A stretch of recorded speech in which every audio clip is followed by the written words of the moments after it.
నీకెక్కడ తెస్తారా అన్నట్టుంది కథ.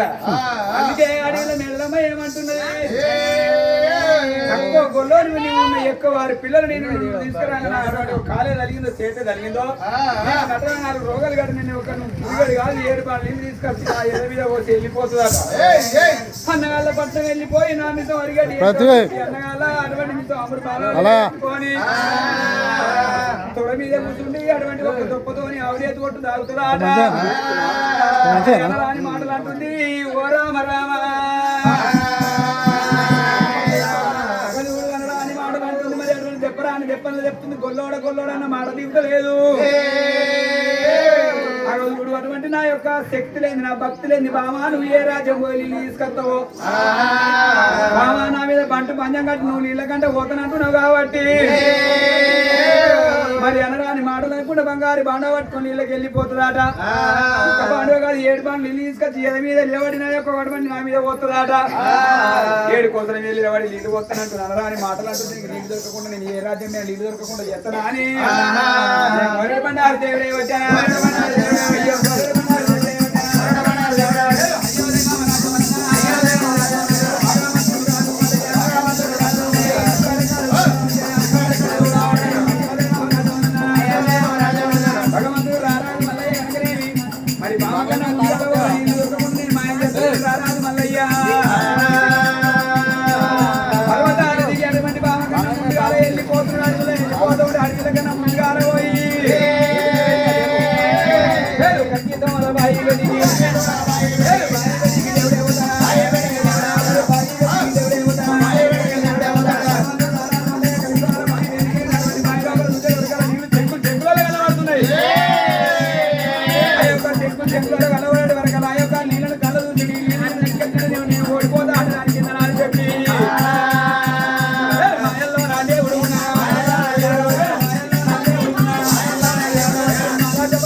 బాయి వేడికి వస్తుందా అని ఆ బాయిలో ఒకరు నీళ్ళు మాయం చేసి మధ్య మధ్య వృక్షాల మీద సిలిక అవతారం మీద కూర్చుంటుండు రారాదు మల్లయ్య.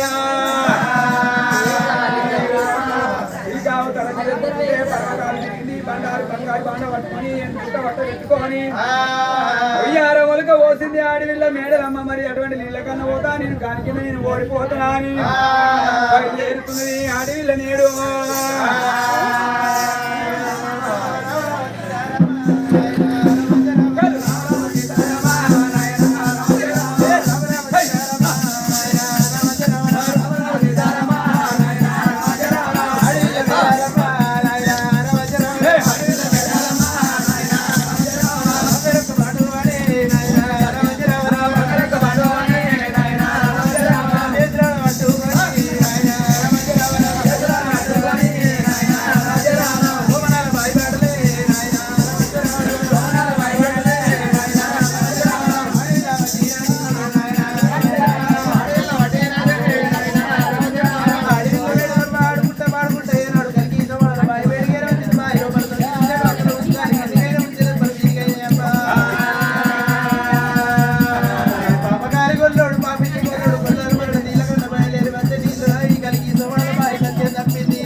సోల సత్యం తప్పితే ఈ మధ్య చేరు సత్యం తప్పితే ఇంకోటి కోరాచేర కన్నా పోయి నిన్ను తీసుకొస్తాను అంటున్నది.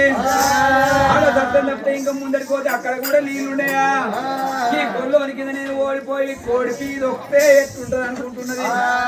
అడవిల మేడల మనరాని మాటలనుకుంటా చెప్పలు చెప్పుకుంటా అటువంటి ఒక నాయన భగవంతుడు కొట్టుకుంటూ వృక్షాల మీద కూర్చుండి వీళ్ళు అన్న మాటలు చెవునార పెడుతున్నాడు. కాదు పెట్టి గయ్యాడుకుల మొందాడలేని మొండికులం చూసినా ఈడ కాకుండా నీళ్ళు అక్కడ తీసుకొస్తాడట. మరి అటువంటి ఒక నాయన మరి ఇక్కడ దగ్గర కానీ అగో నాయన మరి ఆడదాని మాటలు అనుకుంటా మరి వెళ్ళిపోతున్నది కాబట్టి మరి అటువంటి దాని మీద నేను ఓడిపోతున్నా అనేటి వరకు భగవంతుడు మల్లయ్య మరి అటువంటి ఒక నాయన వచ్చి మధ్య వృక్షాలు దిగిండు. గోరడు బండారు పట్టినటువంటి నీళ్ళు నిజమైన ఉండబోదు అన్నాడు. మరి అటువంటి ఒక గోరడు బండారు చేసి అటువంటి ఒక నాయన అటువంటి బావి లోపల కొట్టంగానే ఉతకాలు ఎప్పుడో పుట్టిన అటువంటి పురుగులు కార్యానికి చల్లగా దీవనార్తి పెట్టిండు. మరి ఇక్కడ దగ్గర మరి అక్క నల్ల చెరువు మీద ఉన్నది కాబట్టి అక్క బేటికి నేను అక్కను ఆర్తిస్తే నా అక్క నా బేటికి వస్తుంది. అది అతి చూసుకొని మరి ఒక ముక్క ముడిలు నీళ్లు మాయం చేయమంటున్నాను. అక్క బేటికి బయలుదేరుతుండు.